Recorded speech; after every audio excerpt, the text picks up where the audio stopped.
Welcome to another segment of the Illuminated Herbalism Summit. I am your host, David Crow, and in this summit, we are exploring the interface between herbal medicine and spirituality. So in this segment, we're going to be hearing from two very honored, and notable speakers to talk about the sacred reciprocity and the gift of seeds, the topic of seed saving and its importance to our society. Grandmother Heather is Grandmother Flor de Mayo's oldest child and only daughter. She's a wife, a mother, and a grandmother, and she is the executive officer of The Path, a nonprofit founded by Grandmother Flor de Mayo to preserve and protect sacred heirloom seeds.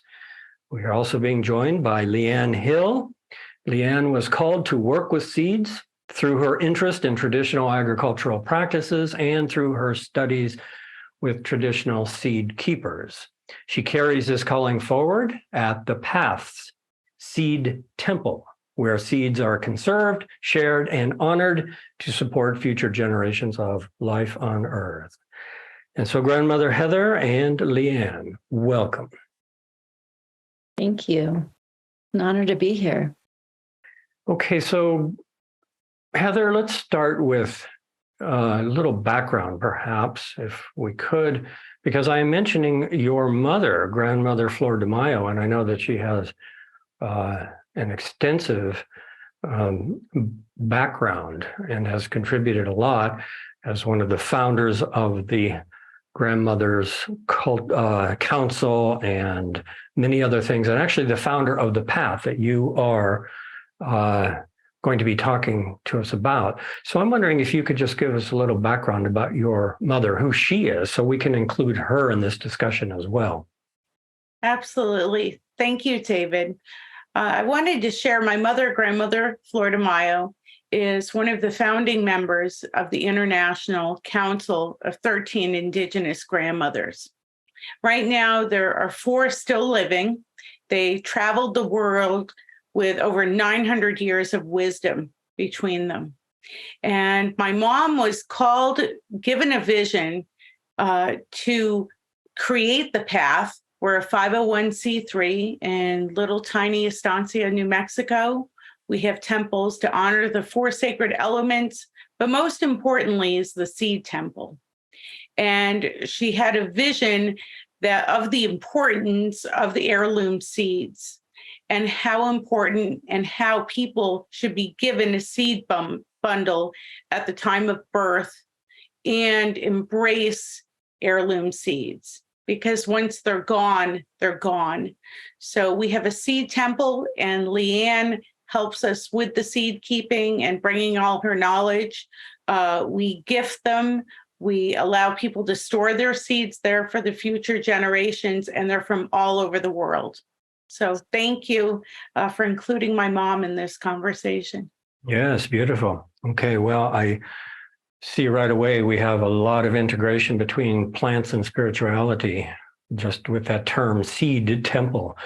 I'd like to explore that more, but perhaps you could fill us in a little bit more specifically about your role here, what you are doing at The Path, and also you mentioned before we got started with this that your mother was originally going to be on this program. And so perhaps you could tell us a little bit about what's happening with her and your role as her representative here. Oh, thank you, David. My mom was invited to be with us, and she is recovering from a spinal surgery right now, and she's at home at The Path in prayer. So myself, LeeAnn, and other members and volunteers from The Path are taking her mission and the vision and kind of bringing it into humanity. And we just celebrated 10 years where the Seed Temple was built. We had Vandana Shiva and the International Council of 13 Indigenous Grandmothers open that Seed Temple. And there's pictures when you go down into the basement or the earth, you can see all the seeds in these pictures from when everyone came together to bring that energy and the prayers. And one of the things that we're doing right now to carry on that vision and that legacy from my mother is share the wisdom, share the seeds. If anyone ever wants seeds, they can email us and we'll send them to them. We ask for that sacred reciprocity or exchange of a small donation, and we'll send them anywhere they need to go. And we do this every year. We also give them to seed libraries. We give them to other nonprofits and gardens of communities that want to grow them.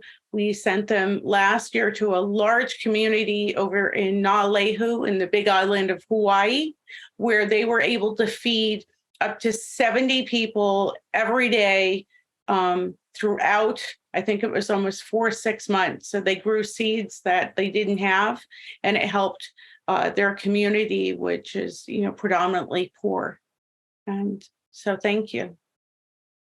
Well, thank you. That's incredible work.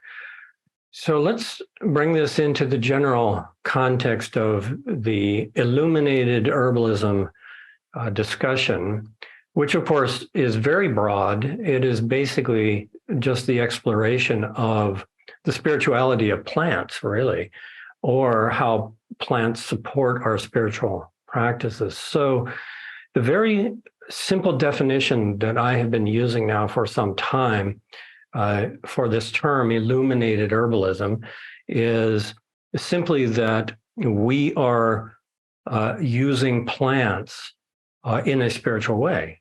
And we are using plants to support our spiritual practices. And we are also using our spiritual practices to potentize or strengthen the effects of the foods and the herbs. So this is a really huge discussion, actually. And I'd like to just open it up to both of you to share some thoughts about what does that look like in the work that you are doing? Because obviously what you are doing is sacred work, and you're working with plants, and the seeds are in a temple, and undoubtedly everything revolves around prayer and ceremony. And so I'm curious about this particular expression of spirituality in relation to plants. What would both of you like to share about how plants and spirituality are related in your view, in your experience, in your life, in this work? So LeeAnn, would you like to start? Sure. I guess my question to the audience would be, how aren't they related? They are the very essence of life. And I feel like if we just take the time to get to know one seed, if not many, we will feel that vibration of life within it. And it's really something that probably has been lost with modern civilization. And we're just so busy that we forget that these seeds, we're seeds, all seeds come from life. And if we take that moment when we're planting, when we're contemplating what we're planting, to just share some time and space with the seed, we can create our own ceremony. And there are some beautiful ceremonies and prayers about seeds that, we have grandmother Flor de Mayo, who is our prayer keeper for the seeds. She's very clear that she's not going to be planting the seeds. She's keeping prayers for the seeds at the seed temple. And it's such an important role. So I feel like there's so many different ways that you can participate this in seed keeping as a sacred and spiritual journey, whether you are the one out planting or praying for them. They need our prayers. They need our intentions. And they need that connection. Now, some of the seed keepers that I had the privilege to work with early in my seed journey would, before we would plant, and this was even at farm scale planting, we would have a prayer and ceremony.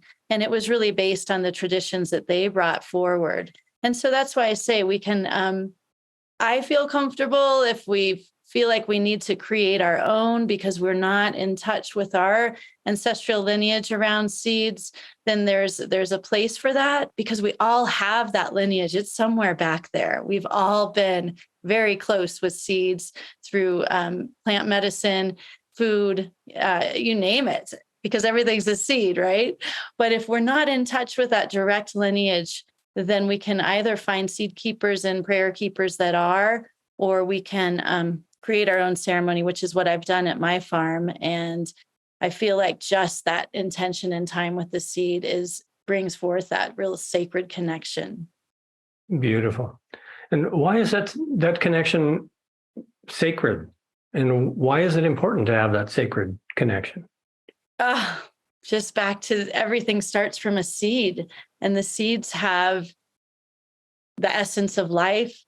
To me, that is it in a nutshell. I can't imagine, not seeing that, because I have worked with seeds so much. I see and feel that sacredness that the Creator has brought forth these seeds and these plants to help us. They're really here and to assist us and have guided us through time. Right.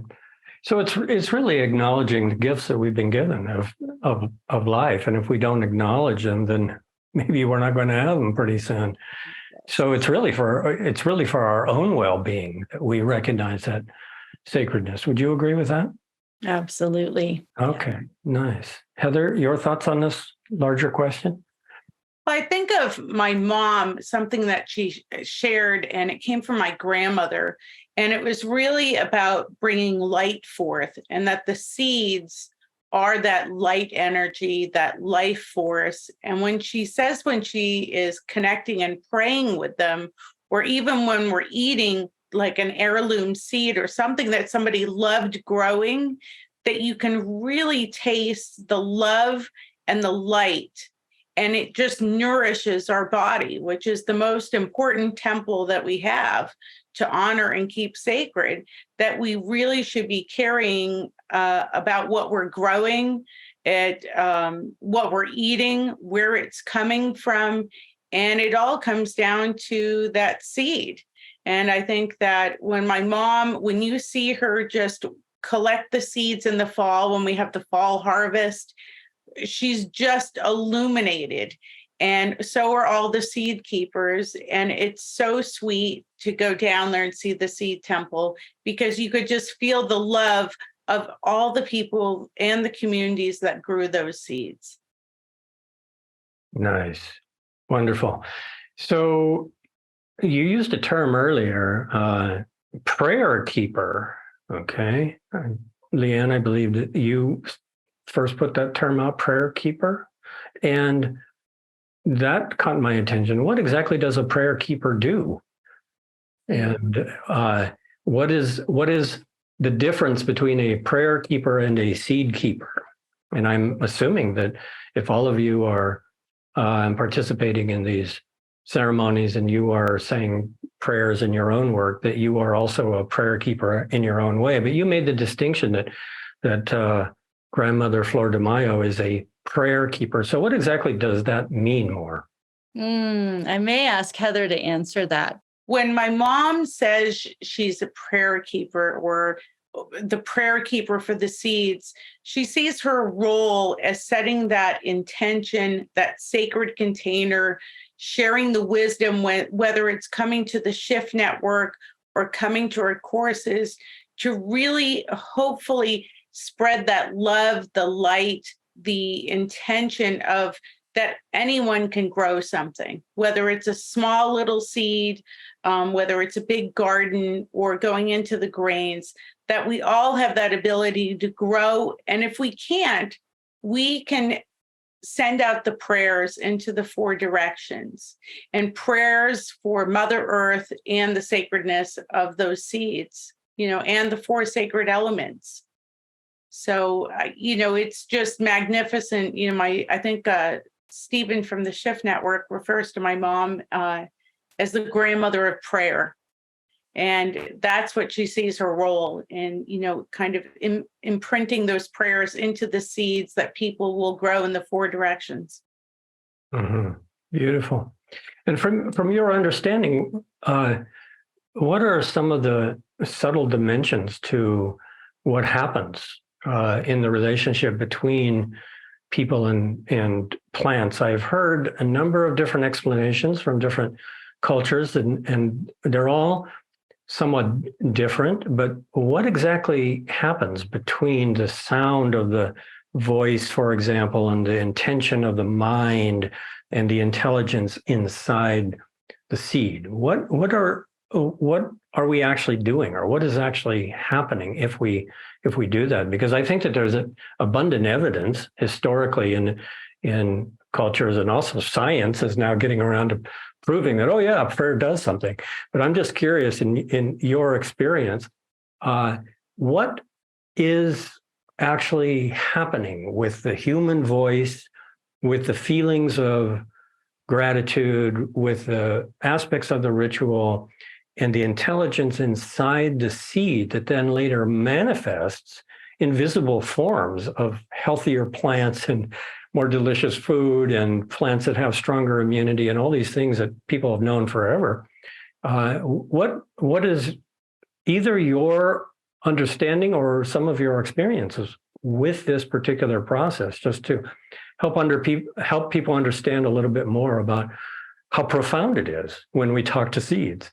I love that question, David. Thank you so much, because I mean, on one level, it's so tangible and so real, and it's also so esoteric at the same time. And so I'll just share my experience, because that's what I have to offer.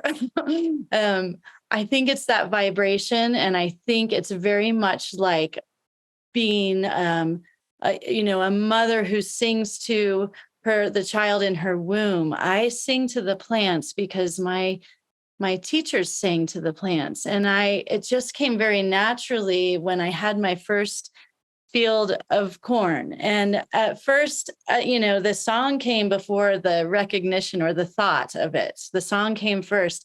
So there was a moment where I felt a little silly. I thought, wow, where did this come from? But I'm gonna go with it. And I could feel the vibration, almost like we were dancing. That was so palpable. And again, that's why I say it's tangible and esoteric at the same time, because I can't tell you scientifically what's happening other than there's a sharing of energy. And when we create this space for plants to grow that is healthy and happy and joyful and respectful, where we're honoring the water we're giving them, the soil that we're giving them, and we're singing and connecting as if we are family, they become family for us. I guarantee that food is more nutritious, and that plant medicine is going to be more poignant, directly to the needs that we have. And all I can say is it's a vibration and an energy. And it does feel very, for me as a mother, and through my maternal experience, it was so similar to care for seeds. I mean, it has been always, but when I first started caring for seeds, that connection felt so similar, to communicate in ways even beyond words with the seeds, as you do with the child in your womb, and as you do with your children. It's the same. And it makes me realize these seeds are beings just like us. And there are ways to connect beyond the realm that we live in our day to day, if we can again slow down and just kind of get into that vibration. Nice, thank you. Well, it reminded me of an event that I participated in many years ago in Arizona with a Navajo elder who was leading a corn planting ceremony. And one of the stories he told us was that the plants were lonely and they wanted to hear songs and laughter. And so they created humans. So, okay. So Heather, your thoughts on that particular question, if you would like? I think the most important thing when I think about that is like LeeAnn said, it's that intention and the thought. When I think of my husband, when he's planting his garden, the thought of what he's going to grow, where the seeds came from, that intention, the energy, and the nourishment we get afterwards, you could just feel it. And every couple days when he's over there working his garden, you just, he comes back and he's so happy. and he's over there in his bare feet, touching the plants, loving on them. And I think it's something, that everyone, and you can see it even with our grandchildren when they plant their seeds and they watch their plant grow. I mean, it's an exciting, event to take place. And I love everything about it. And I love the happiness it brings my entire family. So thank you. Beautiful. Well, let's continue. Heather, I wanted to ask you a little bit more about your background growing up with your mother. And I am sure that you have basically seen this way of relating to plants your entire life. But I'm curious specifically, were there any plants that your mother was particularly close to, not just food, but also medicines? Was she also an herbalist? Did she have a relationship with any particular medicinal plants that she either went foraging, wild harvesting, or growing in the garden to include in the experiences that you had growing up? I'm curious as if we can bring in a few medicinal species into this discussion as well. Absolutely. The one that comes to mind is and to just give a little bit of background, my mom grew up in Nicaragua. She's known as a curandera espiritu. And my grandmother was a midwife. And a lot of these herbs would be stuff that my grandmother used that my mom grew up and passed them on to us. So one of them is the grandmother plant, and it's actually in the marigold family. It's the Tehetes lucida, and she uses it in her meditation oil. She grows it. She uses it in sacred bathing, which is something that a lot of the curanderas and other, cultures around the world really believe in that sacred bathing. So the rue is another one, the holy basil. Then also the lavender she has as well. But that Tehetes lucida is something that she will have people. We actually have a community in Guatemala that help us grow it, and then we'll make it into an oil. And what was the species name again? The Tehetes lucida, and it's of the marigold family. Oh, I see. It's a type of marigold. Wonderful. Yeah. Okay. Wonderful. Thank you. And when you say you make it into an oil, how's that? You infuse it in a carrier oil for anointing, something like that? Well, we bring it down to, we have it commercially done in a small botanical place in Albuquerque. And so we'll give them the raw dried plant, and they'll make it into the oil for us. I see. Okay, wonderful. What other species would you like to mention? The rue, right? The holy basil, always, and these are items that we put into our sacred baths, or a lot of times people may see them. If you go see a curandera, they might have a fan of those dried herbs. So that is another way that they use it in the cleansing, that my mom would use it as well. When she's doing a cleansing or clearing or healing on somebody, she'll use them kind of around the aura, like you're cleansing around your body. And then usually we'll make them into a tincture that we'll use in a sacred bath. I see. And is this something that happens on your land at the path? Are you offering these cleansing ceremonies, these healing ceremonies for people? Can people come and see you to have this done? They usually will come see my mother. We were closed during, the past couple of years, and we're opening back up here. Probably next year, we're looking at for those one-on-one sessions resuming with my mom. I see. Wonderful.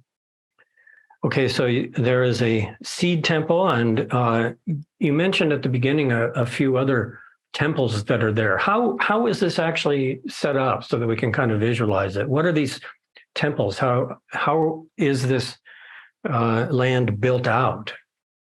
So we've got the temples for humanity, as my mom would call them.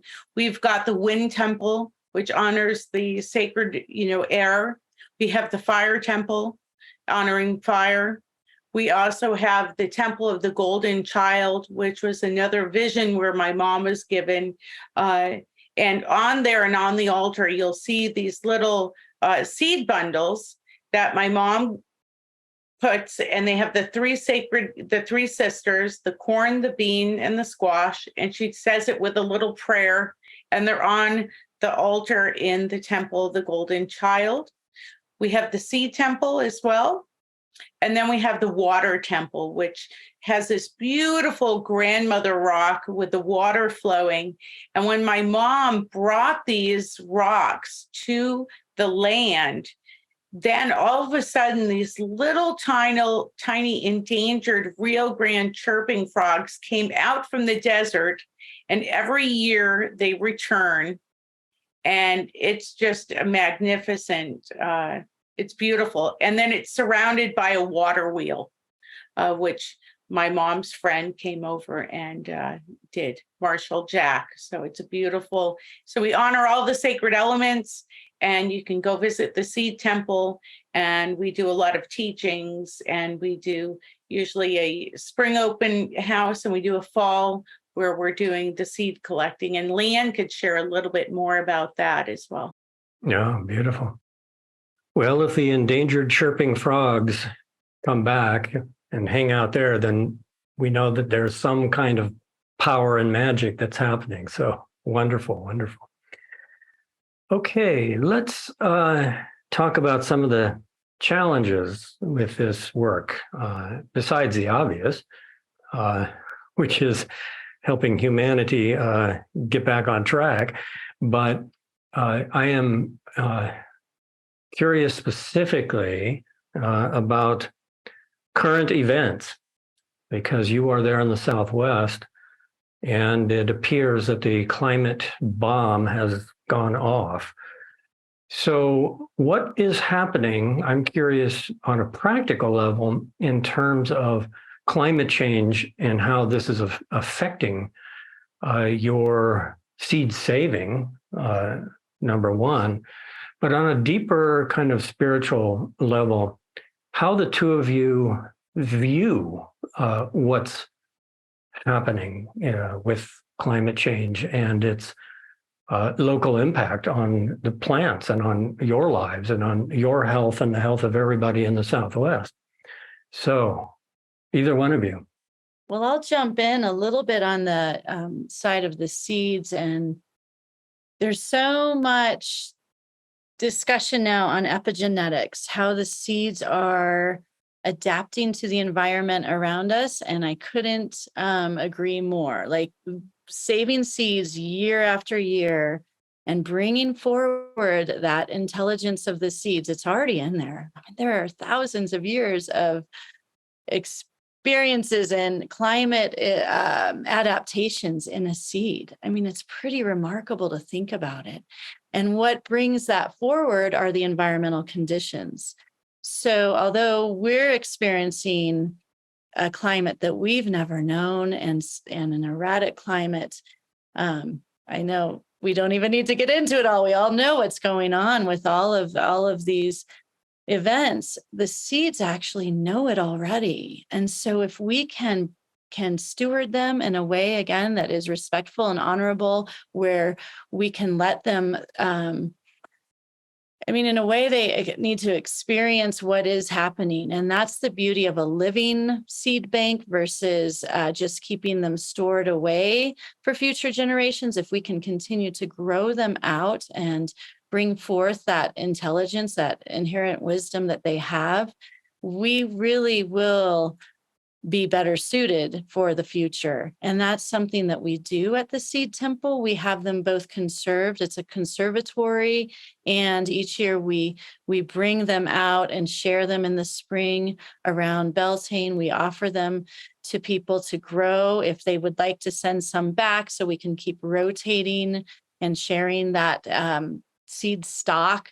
Then we do that. As a seed keeper in my own, a seed steward of my own seeds, I try to grow out as many as possible each year. It kind of depends on my situation. Even if you grow out one each year, you really are helping with that climate adaptation.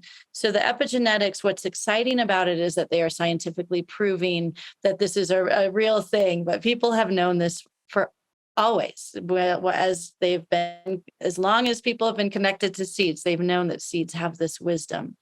But I think it's catching more attention now because of the scientific community tuning into that.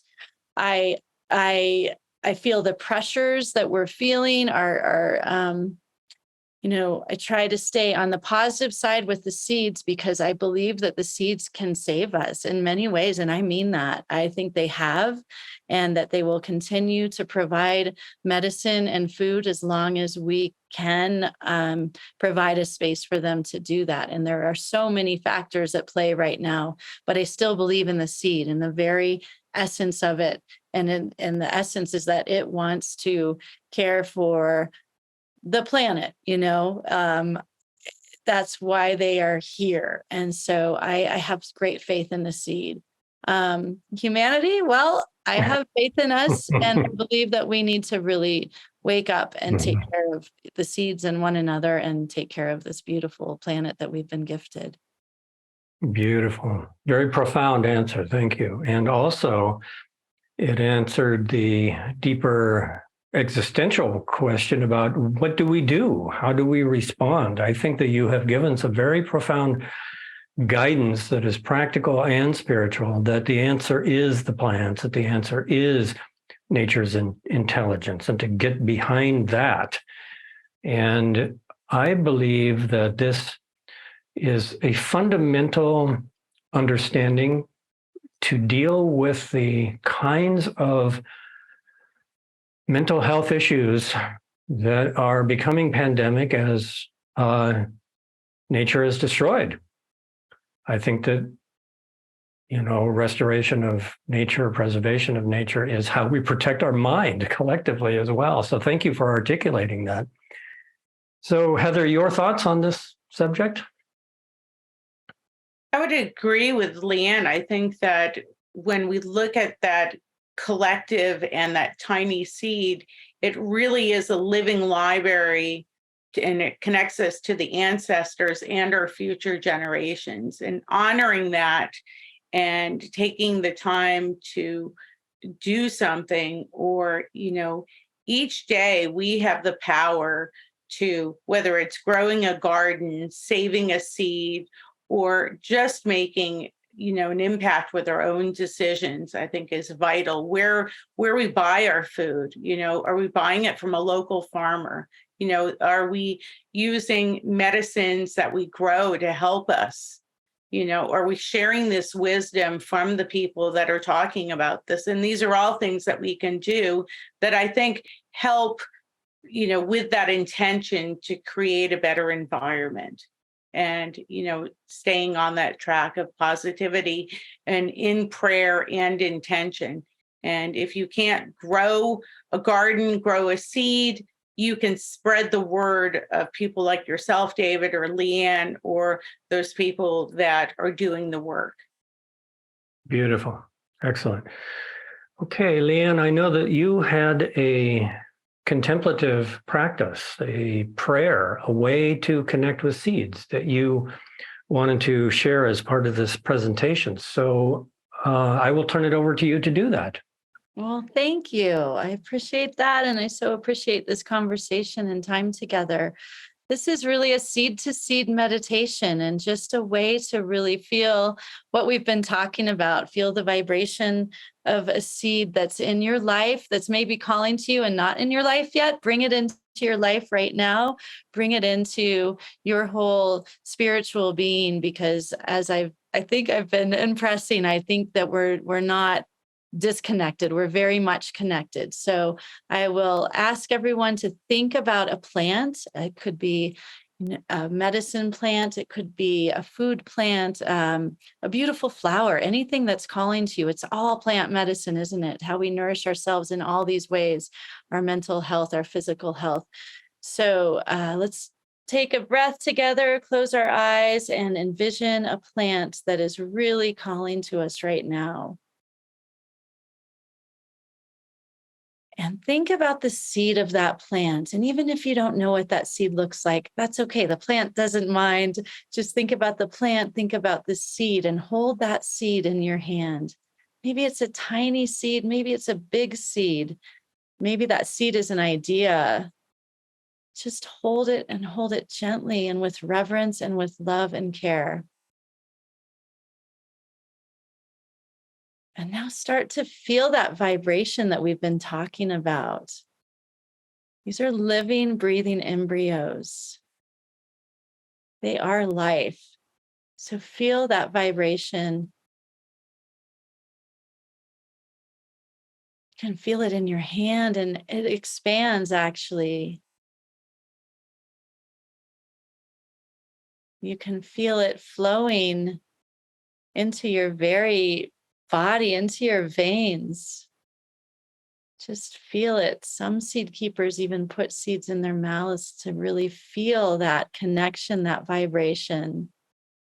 I'm holding mine in my hand and I can feel it strongly. It's almost pulsating. And as you feel that vibration,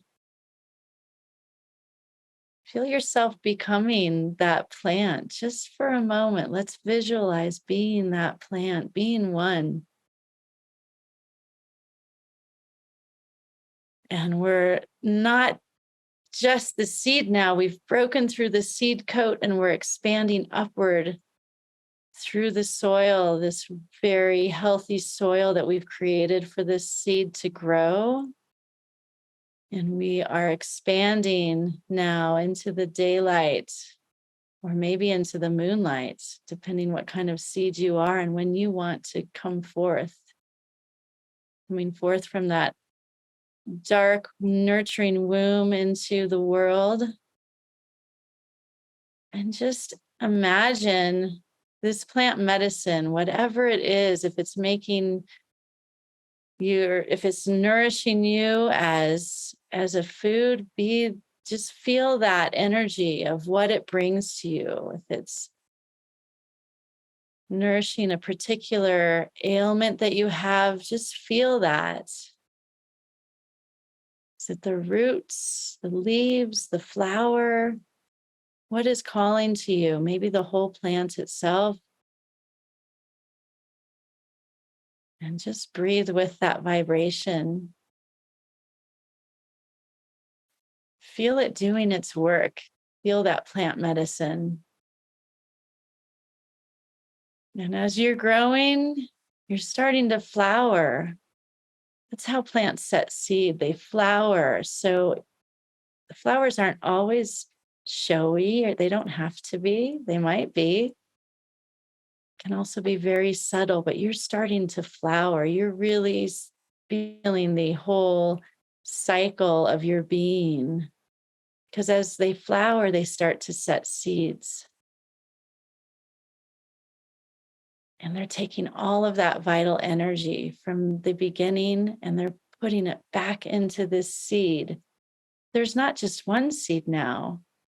There are dozens, if not hundreds, if not thousands of seeds from every seed that spring forth that can be shared for future generations and through time immemorial, just going forward with all of these seeds and all of that energy and all of that knowledge about the environment around you, the beautiful earth where you've been growing for all this time. And now you're part of that timeless energy. So just breathe that for a moment, feel that energy. And feel that carrying forward to future generations to take care of them and to take care of the land and future generations of all beings, not just the humankind, but all beings need seeds. And all beings are seeds. So thank your seed for being and sharing. And with great gratitude, we can take one more breath with our seed and be that seed. Thank you. Thank you, seed. Thank you. Very nice. Very nice contemplation on the whole cycle of life. All right. Well, along those lines, I can't resist asking both of you, if you could be a seed, which one would you be and why? I'm going to choose the plumeria right now because I've got my plumeria blooming. My mom cared for this for over 20 years, and I'm in Idaho, so she doesn't bloom as much as she would probably in Hawaii. And when I see her bloom, and she's blooming right now, between the smell and just the color of her bloom, I just love her, everything about it. So, and the plumeria is the frangipani, which also is what my mom was named after, Flor de Mayo. So beautiful, beautiful. And LeeAnn? Thanks, Heather. That's a beautiful image. So we use the term gateway seed, the seed that really brings us into this work and world of seeds. And mine was the bean, a beautiful purple spiral bean that the Hopi tended and stewarded for millennia. And I just fell in love with that bean and was gifted that bean and started caring for that bean. And that was the beginning for me. And what I like about beans are how nourishing they are. And again, I think plant medicine comes in so many forms. If one single bean can provide us with so much good nourishment and so much to share with our family, with our community, in times of celebration, in times of loss. I mean, it's such a nourishing and beautiful type of food medicine. It also, in the soil, it is a nitrogen fixer. It's very well known for its attributes to creating really healthy soil, for pulling the nitrogen, placing in the soil, and really helping other plants grow. And it offers shade. And so it offers a real in situ type of companionship for other plants. It also has a lot of dynamic to it. It can grow up the sunflower. It can grow along the earth and create shade all along the soil. It has so many attributes. I just am in love with the bean. Nice, nice. All right. I would like to encourage everyone to find your gateway seed into this magical healing world.